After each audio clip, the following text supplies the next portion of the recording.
If you're an aspiring homeowner, I want you guys to really hear this. Your words are shaping your future. It's not just about saving up, checking Zillow, or meeting with a lender. Before the plan even starts, the belief has to be there. And belief, that starts with your language. So today's episode of the Pursuit of Progress podcast is going to be personal, practical, and powerful, especially if you're on the edge of that next big life step, like maybe buying your first home in 2026. We're breaking down why the words you speak and who you say them to can literally change your brain, your confidence, and your results.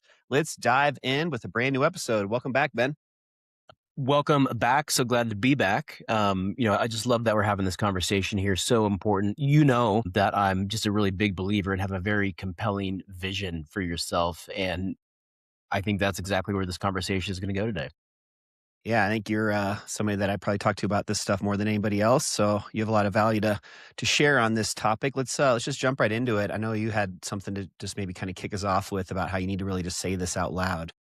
Yeah, you want to believe it out loud. You want to say it out loud. You want to have that compelling vision for yourself because you need to have something that you're going to be excited about every day. It's also going to help you stay the course when you have temptation or you get pulled in different directions. When you have that vision and you're saying it out loud and you believe it, it's going to be easier to say no to the things that don't align with what that vision or what that goal is. Most people have vague goals. And when you have vague goals, you get very vague results. And that's why you want to have a very clear and defined vision, whether Hmm. it's buying a home, saving for retirement, parenting, planning, aerobic goals, fitness goals. You want to really define what that vision is. So kind of going back to the homeowner side of things, when you say something like, I want to buy a home this year, I want to buy a home this year, it activates your reticular activating system. Speaking your goal out loud helps your brain scan for ways to make it real. And when you say it enough, you start to really believe it. It's not delusional. It's wiring your brain for action. This is a quote that I love. And it says, the plan doesn't come first, the belief does. And I also wanted to share this. Have you ever watched that movie, King Richard? Is that Will Smith? Yeah, it's Will Smith. It's the one that he won Academy Award for back in 2021.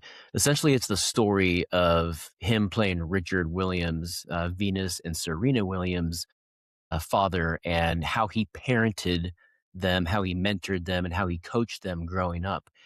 And throughout the movie, he is just constantly telling them from young kids, 4, 5, 6 years old, up until they were 10, 11, into teenagers. He would constantly just tell Venus, you are going to win Wimbledon someday. And he would tell her that, and he would tell her that, and he would tell her that, and she would believe it. And he would tell Serena, you are going to be the best tennis player that's ever walked the face of the earth. And so when these girls were getting interviewed at 10 or 11 years old, when they started doing some of their first junior tournaments, the amount of belief that they had in themselves, like they really believed that. Venus really believed that she was going to win Wimbledon as a 10-year-old.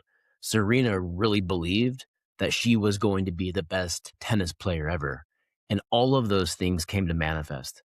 That's really cool. Yeah, I think that's one of the best gifts a parent can give their kids. And that's something that is very repetitive with a lot of the most successful people you hear about is they've got a very strong support system at a young age. And there's like this fine line, I think, with that, between being overbearing, like the crazy parent that's just like forcing it on their kid, but Yeah. doing it, like you're saying, in more of a verbal, just very supportive, optimistic, but realistic at the same point, just instilling that belief in them. I love that. Yeah. And to be fair, there was a side of him that was pretty intense and probably Yeah. borderline crazy. But if you're going to do big things and change the history of sports, like you're going to have to take a very radical approach. That's what they did. And they walked it out and it came true.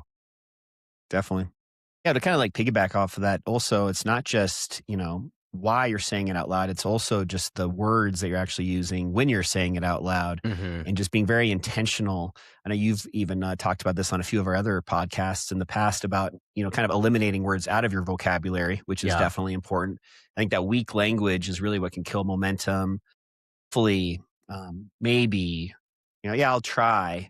You want to, Work on this brand new project? Yeah, maybe. Yeah, hopefully if I have time to do it, or yeah, maybe I'll try next month. Those are all words that are just very lackluster. They're not taking action. Instead, just being a lot more authoritative. I will own a home in 2026. Those strong words are not just about sounding better. They're really about setting your brain up to expect that success, kind of piggybacking off that reticular activating system comment that you made a minute ago, Mhm. ingraining it in you to a point of it's reality. Yeah, because when you start to eliminate the negative language and you start to say the positive things, you start to believe it. And you might believe in the vision or the result, but you don't know how you're going to get there. But then what will happen is you'll start to figure out and get a little bit more creative in some of the ways to get there. And so using that really soft or weak language, it's so damaging. And I have learned this firsthand. I share this with my kids all the time. We are not going to say anything negative about ourselves. We're not going to put ourselves down. We are not going to, even in a joking manner, Yeah, self-deprecating.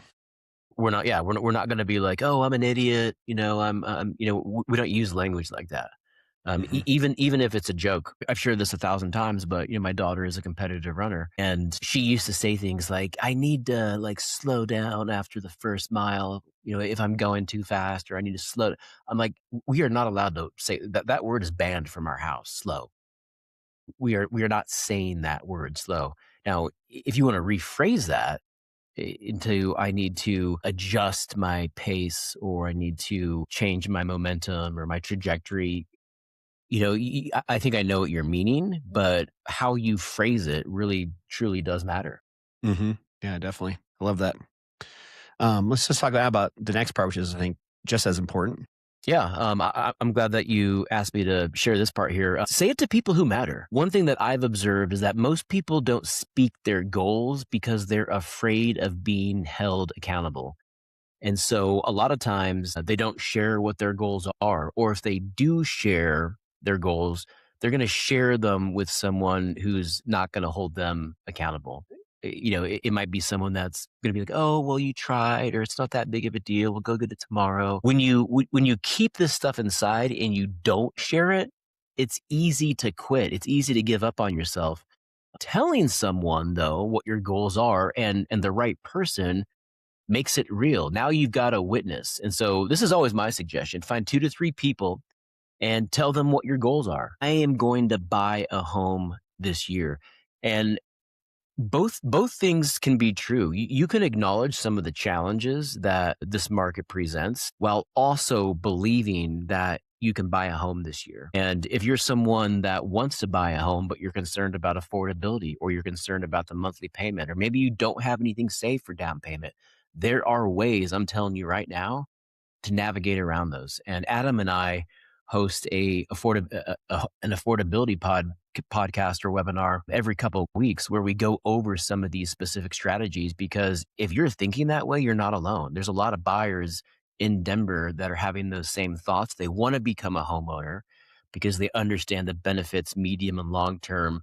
They understand the value, but at the same time, they have real concerns, and there are ways to navigate around that. So if you do want to become a homeowner, say that, believe it, and share it with 2 or 3 people. Absolutely, guys. Yeah, go to denverwebinar.com for that. Last but not least, I'd like just to talk for a minute about just how your words can also create pressure, and that's a good thing. So, kind of piggybacking off of just saying it to people who matter, pressure always creates progress. So, think of it, kind of a different perspective here. By putting that pressure out publicly, as well as even just privately with a few people that are really going to be in your corner and pushing you to get better and do a better job.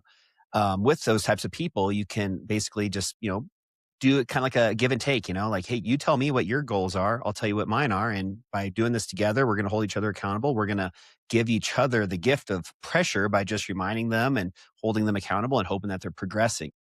That tension is definitely what can drive you forward. And the more people that know, the more serious that you can become. So if you want momentum in 2026, definitely start out by just speaking with clarity and as much commitment as you possibly can. All right, you guys. So let's just end it with this. If you want to buy a home in 2026 or really just do anything big, the belief has to come first. Not the perfect plan, not the ideal conditions, just that belief. So speak it out loud, say it like it's already happening. tell your people around you, and then just imagine and watch what's going to happen from there. We're going to see you guys next week for a brand new episode of the Pursuit of Progress podcast. Until then, keep moving forward. I'm Adam with my co host,